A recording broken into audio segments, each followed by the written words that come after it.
If you're watching this with only 3 months left for your MHCET, then you are not late, you're just finally awake. Hello, everybody, and welcome to Flat Tribe. Right now, your biggest problem is not time. Right now, your biggest problem is decision fatigue. And in today's video, all we will be doing is deconstructing the syllabus for you, the exam pattern, and the 3 month strategy that you can follow to actually crack MHCET and get into your dream college. So the CLAT and the A-Level season is finally over and we can finally rest. But the MHCET date, the tentative date for your exam is out, which is May 8th. So, अब हमें ये समझना है that your CLAT and MHCET are two very different kinds of exams. MHCET जो है, it is more like a quiz. It is more one-liner based. Whereas CLAT जो था, CLAT काफ़ी reading intensive था, उसमें पढ़ना ज़्यादा पड़ता था, and in fact, you had to go in the details of the syllabus, the details of the topics to actually be able to crack and answer those 5 questions properly. Finally, the CLAT season and the A-Level season is over, and the dates for MHCET are out. 8th मई को आपका exam होगा. अब ये समझना बहुत ज़रूरी है कि हमारे लिए क्लैट और MHCET दोनों बहुत डिफरेंट काइंड्स ऑफ एग्जाम्स है. क्लैट आपका ज़्यादा आरसी ओरिएंटेड था, ज़्यादा रीडिंग इंटेंसिव था, एंड आपको डिटेल में जाना पड़ता था सब्जेक्ट के, टॉपिक्स के, to actually be able to answer those questions. MHCET is very different as compare to CLAT. MHCET में आप it's more like a quiz, it's more one liner based questions, and the bonus being इसमें कोई भी negative marking नहीं है.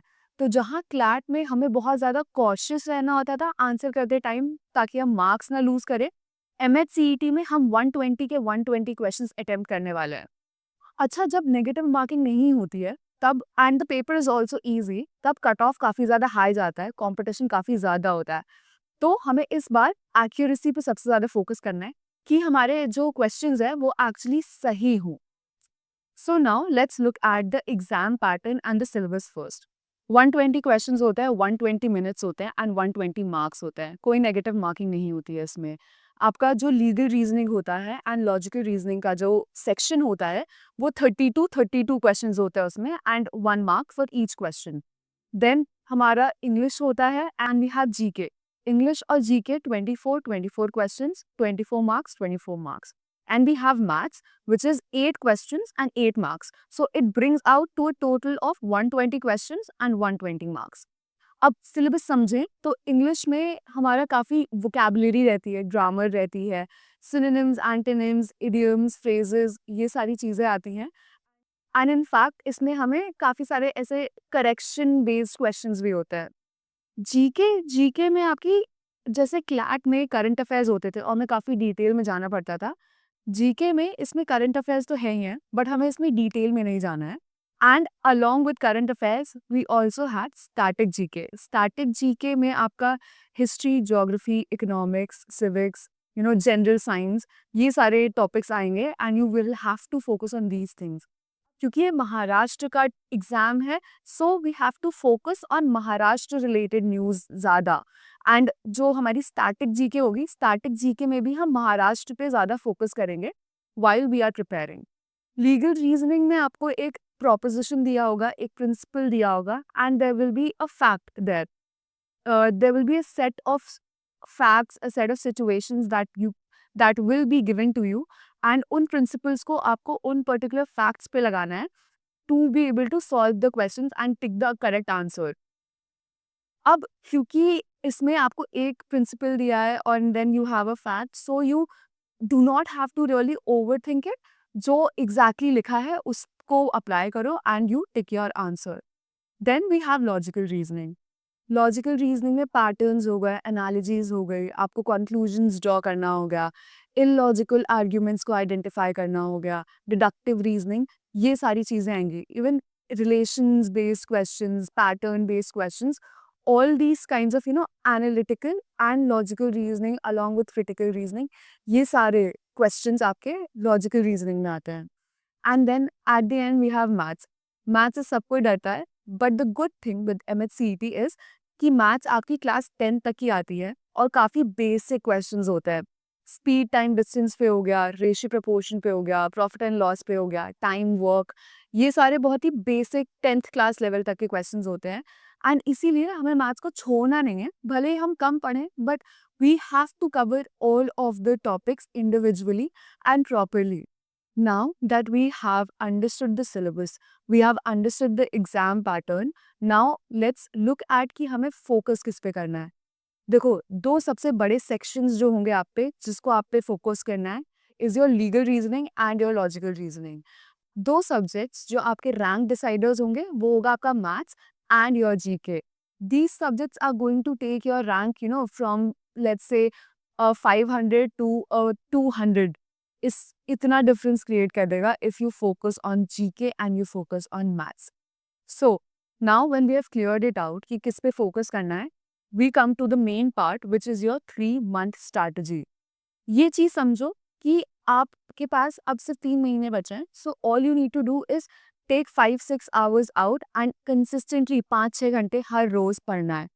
देखो, GK जो है, जीके हमें लिटरली एवरी सिंगल डे करनी है, कंसिस्टेंटली करनी है। एंड थोड़ा सा फोकस हमें ज़्यादा महाराष्ट्र पे करना है, Maharashtra related current affairs, Maharashtra related static GK. And also while you are preparing for GK, इतना डिटेल में नहीं जाना है, just answer these 5 questions while you are making your notes. What happened, where did it happen, how, who did it and when did it happen? ये सारी चीज़ों को आप नोट्स में बनाओगे एंड दैट इज इनफ, क्योंकि वन लाइनर बेस्ड क्वेश्चंस आते हैं, इतना डिटेल में जाने की कोई ज़रूरत ही नहीं है हमें। सो आपको करना क्या है, अब जीके हर रोज पढ़नी है एंड देन जीके के साथ आप दो सब्जेक्ट्स पढ़ोगे। एक हैवी सब्जेक्ट पढ़ोगे, एक लाइट सब्जेक्ट उठाओगे। Heavy subject being your logical और legal reasoning and the lighter subjects being either English और मैथ्स। तो एक हैवी सब्जेक्ट, एक light subject and GK has to happen every day. Now let's look at the 3 month strategy. पहले के 1.5 महीने उठाओ and then we'll talk about the next 1.5 months। First 1.5 months में हम लोग सिर्फ कॉन्सेप्ट बिल्डिंग पे काम करेंगे। वोकैबुलरी याद करना, सिनोनिम्स, एंटोनिम्स, आपके कॉन्सेप्ट बिल्डिंग हो गए, लीगल मैगजीन्स याद करना, all of these things which are going to be the base जिसके ऊपर आप बिल्ड करोगे। ये सारी चीज़ें आपके फर्स्ट हाफ में होगी, that is your first 1.5 months। उसमें हम मॉक्स देंगे। Mocks we will give every 10 days और every like once in every week. इसमें हम लोग मॉक्स देंगे, either you can choose once in every 10 days या फिर आप एक हफ्ते में एक बार भी दे सकते हो। बट द इम्पॉर्टेंट थिंग भी एनालाइज करना सबसे ज्यादा जरूरी है। Then talking about the next 1.5 month, उस 1.5 month में हम लोग प्रैक्टिस ज्यादा करेंगे, मॉक्स एवरी 3-4 days देंगे एंड फर्स्ट 1.5 month में आपको समझ में आ जाएगा कि आपके स्ट्रॉन्ग पार्ट्स क्या है, स्ट्रॉन्ग कॉन्सेप्ट्स क्या है। But the latter 1.5 month, what you are going to do is you are going to focus on your weaker sections, because those weaker sections, weaker concepts are going to help you, boost your rank. तो उस time पे हम मॉक्स सबसे ज़्यादा देंगे and practice, mocks practice and mocks practice, that is it. If you follow this strategy you will be able to crack MNCP। And if you want free resources जिसके ऊपर आप अपनी प्रेपरेशन को बिल्ड कर सकते हो, visit CLAT tribes website. There you will find many many many resources जिस पे आप वोकैबुलरी कर सकते हो, लीगल मैक्सिम्स बिल्ड कर सकते हो, कॉन्स्टी पढ़ सकते हो, all of these things, and it will help you to build upon your preparation. So if you want to prepare with clarity, follow Clad Tribe and subscribe to the channel. Thank you so much.